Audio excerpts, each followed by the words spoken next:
Shalom, salam sejahtera. Renungan malam seiman berjudul Simbol Hubungan Perjanjian. Dalam Dia kamu telah disunat, bukan dengan sunat yang dilakukan oleh manusia, tetapi dengan sunat Kristus yang berdiri dari penanggalan akan tubuh yang berdosa. Karena dengan Dia kamu dikuburkan dalam baptisan. Dan di dalam Dia kamu turut dibangkitkan juga oleh kepercayaanmu kepada kerja kuasa Allah yang telah membangkitkan Dia dari orang mati. Kolose 2 ayat 11 dan 12. Pada zaman perjanjian lama kita lihat sebuah hubungan perjanjian antara Allah dan Abraham.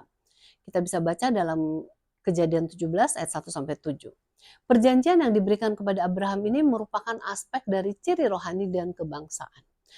Abraham sendiri dan semua lelaki dalam keluarga yang berusia 8 hari sudah disunat. Kita bisa baca dalam Kejadian 17 ayat 10 sampai 14 dan 25 sampai 27.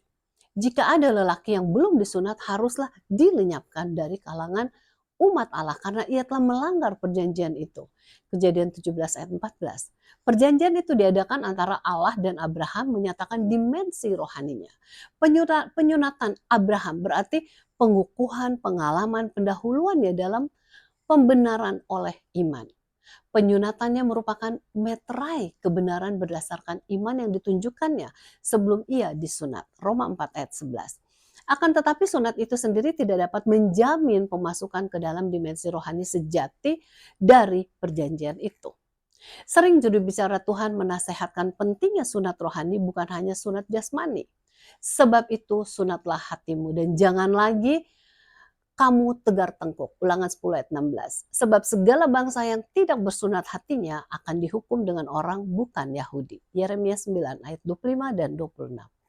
Oleh sebab orang Yahudi menolak Yesus sebagai Mesias, saat itulah mereka melanggar hubungan perjanjian mereka dengan Tuhan, memutuskan hak status istimewa mereka selaku umat pilihannya. Daniel 9 ayat 24 sampai 27.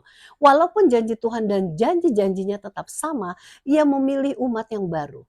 Israel rohani menggantikan bangsa Yahudi. Galatia 3 ayat 27 sampai 29.